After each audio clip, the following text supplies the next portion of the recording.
Bonjour à tous. Une question simple. Une question qui, je l'espère, va profondément transformer votre compréhension de ce que nous sommes réellement. La question est, que sommes-nous? Pas seulement ce que nous faisons, mais ce que nous sommes. Pas seulement ce que nous disons, mais ce que nous sommes réellement. Sommes-nous une famille, une équipe ou autre chose? Le mot que nous choisissons pour répondre à cette question n'est pas anodin.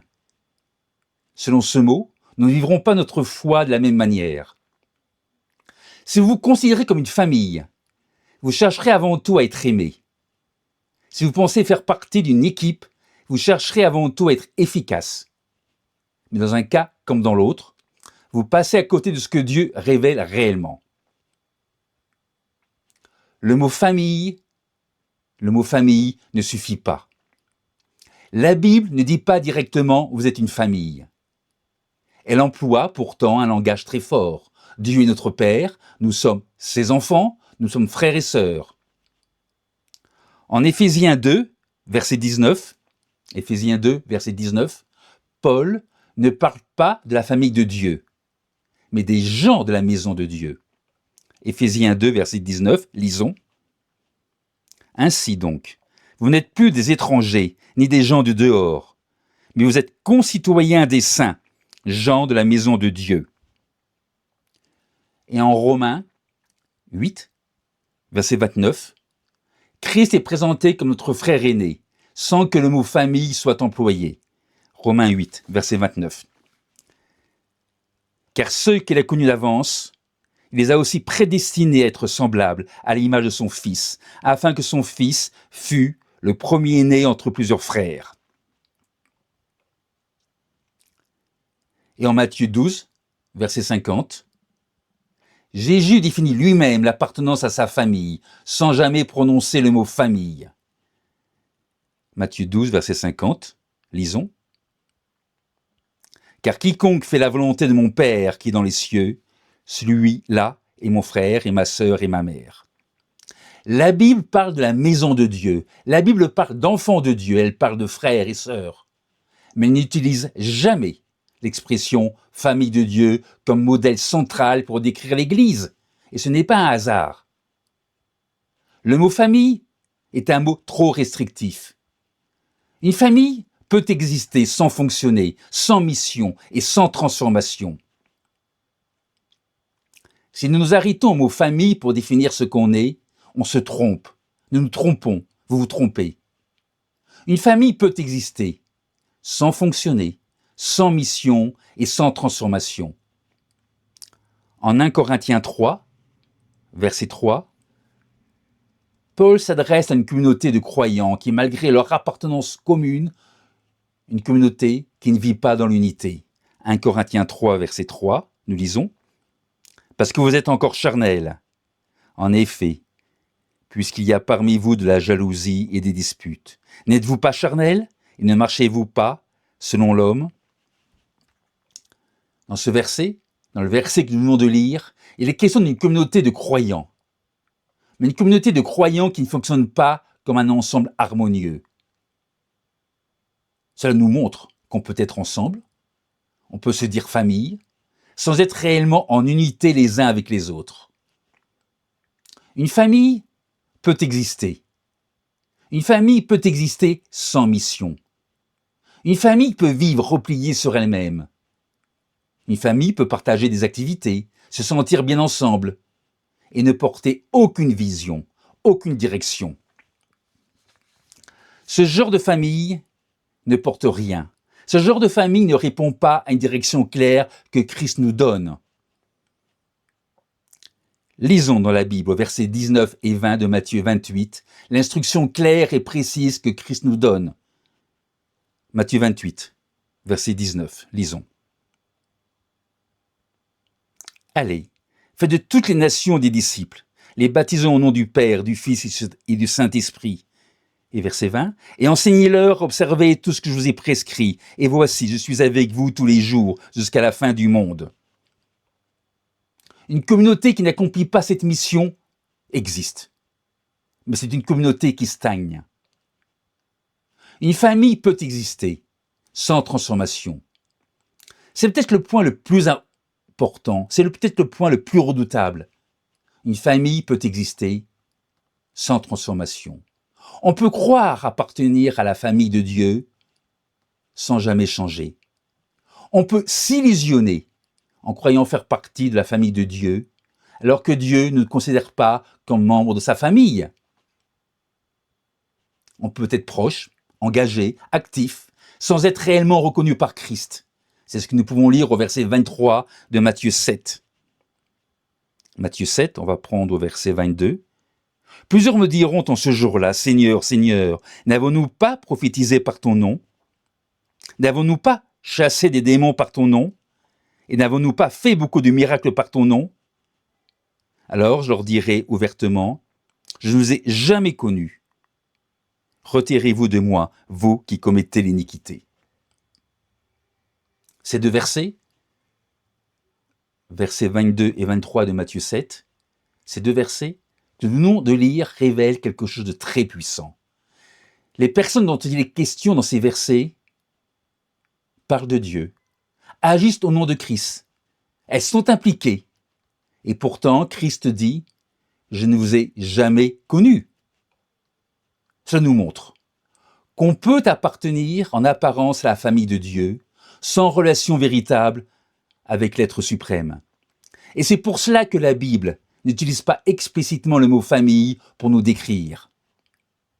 La Bible utilise les notions de père, d'enfant, de frère, de maison de Dieu, mais ne fait pas du mot famille le modèle central pour définir l'Église. Et la Bible nous pousse donc à aller plus loin. Une assemblée qui se voit uniquement comme une famille devient un cercle affectif, mais pas un organisme vivant. Et c'est pour cela qu'il faut aller plus loin.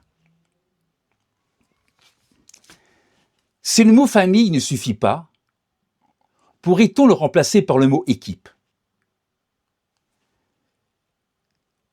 L'idée semble pertinente.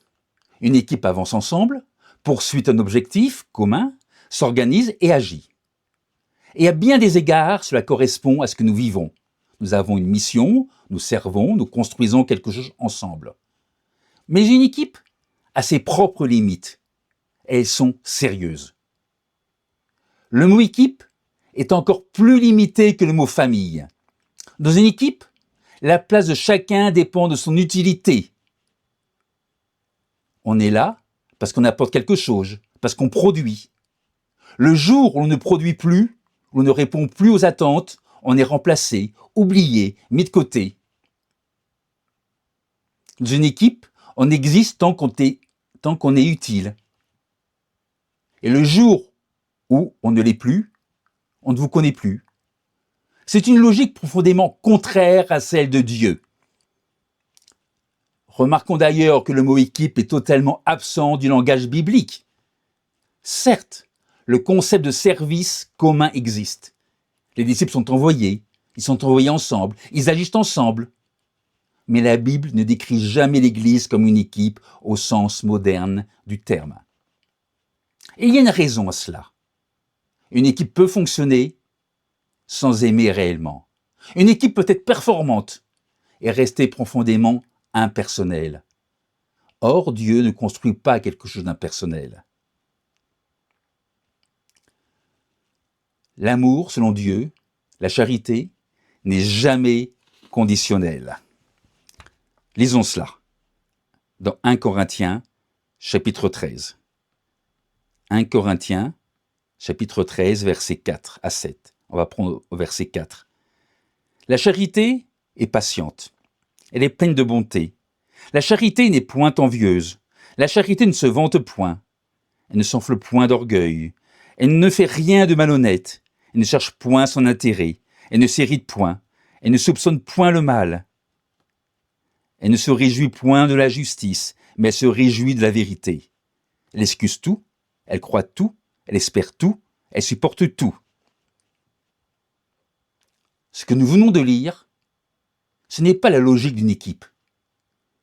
c'est une toute autre réalité.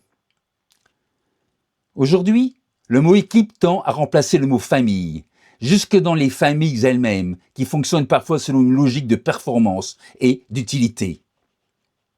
Et il faut avoir l'honnêteté de le reconnaître. Là où nous parlons de famille, nous fonctionnons parfois en réalité comme une équipe. Nous employons les mots de l'amour, mais nous vivons selon une logique d'utilité. Qu'est-ce qu'une logique d'utilité ? Une logique d'utilité, c'est une manière de considérer les relations principalement en fonction de leur utilité, de leur efficacité, de ce qu'elles apportent. Autrement dit, dans une logique d'utilité, on valorise les personnes surtout pour ce qu'elles font. La relation dépend souvent de la performance, du service rendu ou de l'efficacité. L'appartenance devient conditionnelle. Par exemple, tant qu'une personne est utile, elle est intégrée.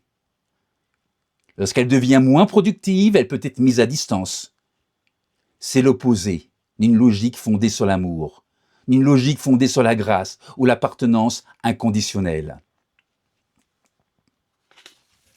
Dieu aime ses enfants, quels qu'ils soient. Qu'ils soient forts ou faibles, visibles ou discrets, en pleine capacité ou profondément limités.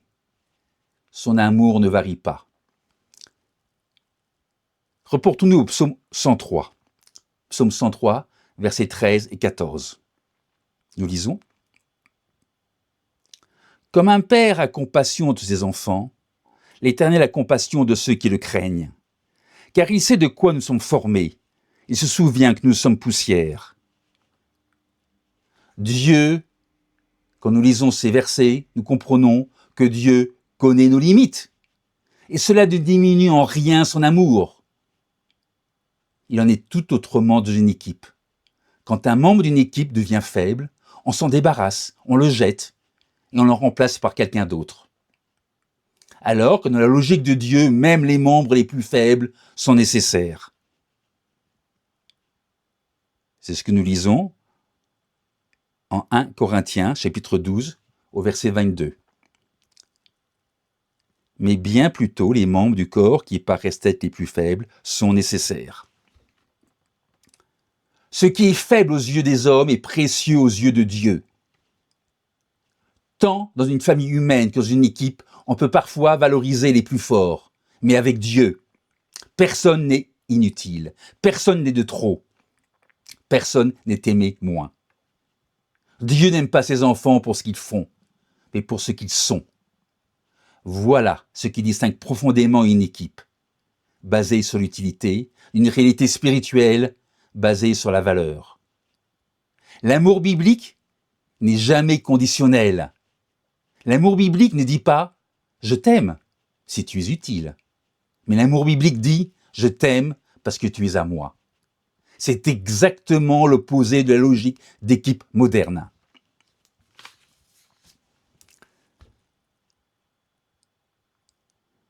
Aujourd'hui, le mot équipe remplace progressivement le mot famille. Et les familles elles-mêmes finissent parfois par fonctionner comme des équipes. Dans les familles, on parle de relations toxiques à éliminer rapidement. On valorise l'efficacité. Dans les familles, on valorise le confort personnel et on coupe facilement les liens. Et parfois, il faut avoir l'honnêteté de le reconnaître. Là où nous parlons de famille, nous fonctionnons en réalité comme une équipe. Nous employons les mots de l'amour, certes, mais nous vivons selon une logique d'utilité. Et c'est là qu'apparaît le décalage. Un écart entre ce que nous proclamons et ce que nous vivons réellement. Certaines entreprises ont d'ailleurs compris les limites du mot équipe et préfèrent parler de famille. L'exemple le plus connu est probablement IKEA Family. IKEA Family n'est pas une famille. IKEA Family, c'est une stratégie marketing. Le mot famille crée de l'attachement, de l'émotion, de la fidélisation. Le mot famille fait vendre. Mais bibliquement, une famille repose sur l'alliance, la fidélité et l'amour durable. La famille, ça devrait être un lien d'alliance porté par un amour qui dure. L'équipe, quant à elle, telle qu'elle est pensée dans le monde, repose sur l'utilité et se termine souvent par le remplacement. Dans une famille, on reste. Dans une équipe, on remplace. Et si nous ne faisons pas la différence entre ces deux logiques, nous risquons d'appeler famille ce qui fonctionne en réalité comme une équipe. Comprendre ces deux réalités, famille et équipe, crée. Comprendre cela peut, quand on comprend et qu'on confond ces deux réalités, famille et équipe, cela crée de la confusion. La famille, ce n'est pas seulement un lien affectif, c'est un lien d'alliance. La famille de Dieu repose sur l'alliance. Et Malachie, au chapitre 2, verset 14, nous le rappelle. Chapitre 2, verset 14, nous lisons, et vous dites, pourquoi ? Parce que l'Éternel a été témoin entre toi et la femme de ta jeunesse, à laquelle tu es infidèle, bien qu'elle soit ta compagne et la femme de ton alliance. Une véritable relation familiale ne repose pas sur l'intérêt, la performance ou l'utilité, mais sur l'engagement, la fidélité et l'alliance. Une alliance n'est pas un contrat que l'on rompt quand ça nous arrange. Un contrat que l'on rompt quand ça nous arrange. Une alliance, c'est un engagement qui tient même quand cela coûte. Et Dieu lui-même se définit par cette fidélité à l'alliance. Il suffit de lire le psaume 89 au verset 34. Nous lisons, psaume 89, verset 34. « Je ne violerai point mon alliance et je ne changerai pas ce qui est sorti de mes lèvres. » Dans la logique du monde, une relation tient tant que les conditions sont remplies. Dans une famille, selon Dieu, la relation tient même quand les conditions ne sont plus idéales.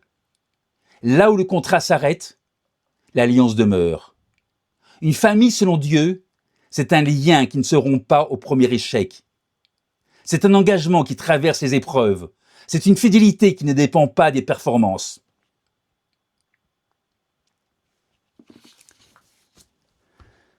Si le mot famille, comme nous le voyons, n'est pas suffisant pour décrire ce que nous sommes, le mot équipe, nous venons de le voir, l'est encore moins. Car dans la Bible, ni le mot famille, ni le mot équipe ne sont utilisés comme modèle principal pour décrire notre relation avec Dieu. La Bible utilise bien le langage de la famille, père, enfant, frère, maison de Dieu, mais ne fait pas du mot famille le modèle central pour définir l'Église.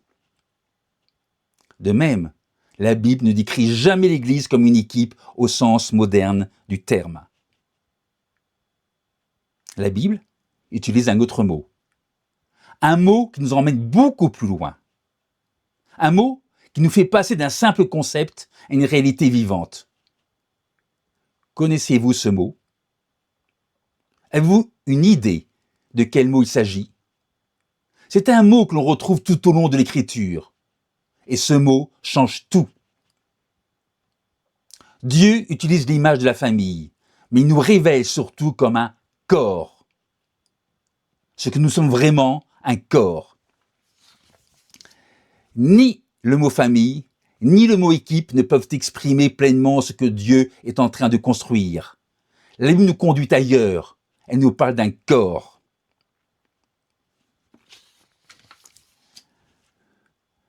Ce n'est pas une image poétique. C'est une réalité affirmée, répétée et centrale de la parole de Dieu. 1 Corinthiens 12, verset 27. Nous pouvons le lire. 1 Corinthiens 12, verset 27. Vous êtes le corps de Christ. Vous êtes le corps de Christ. Et vous êtes ses membres, chacun pour sa part.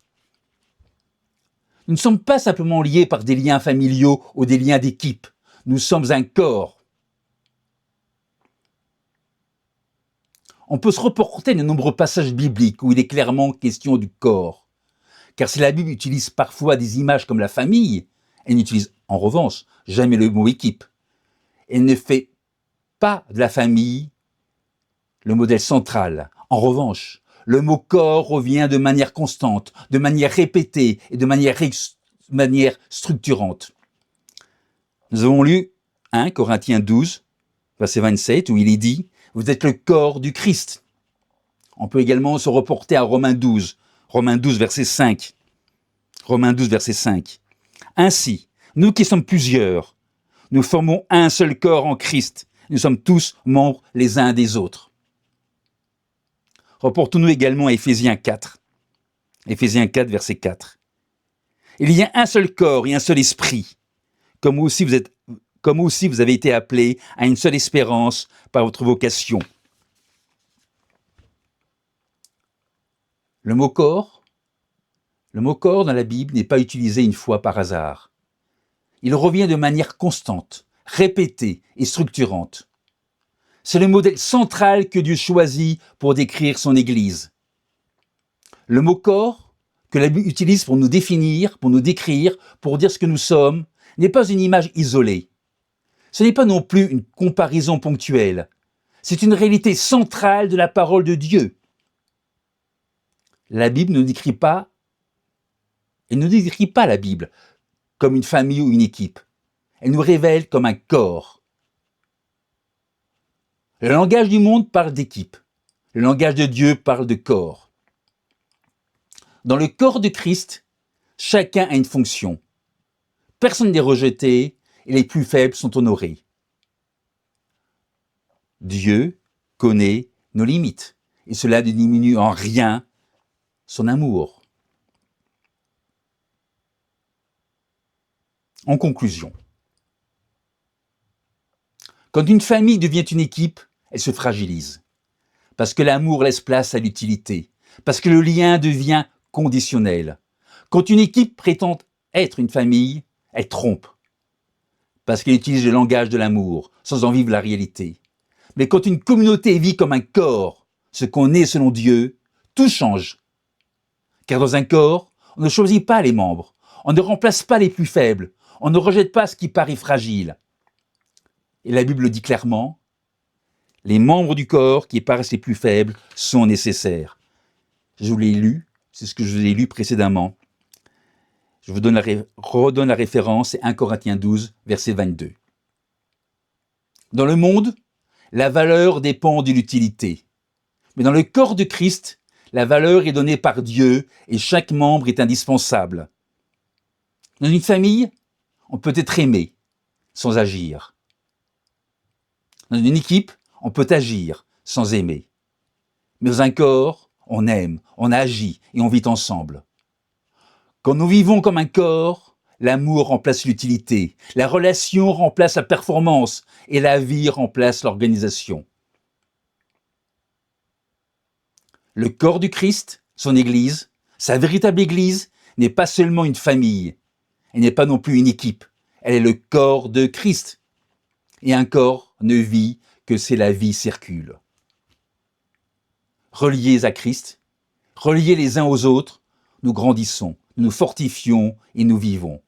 Car un corps ne se contente pas de fonctionner, il vit.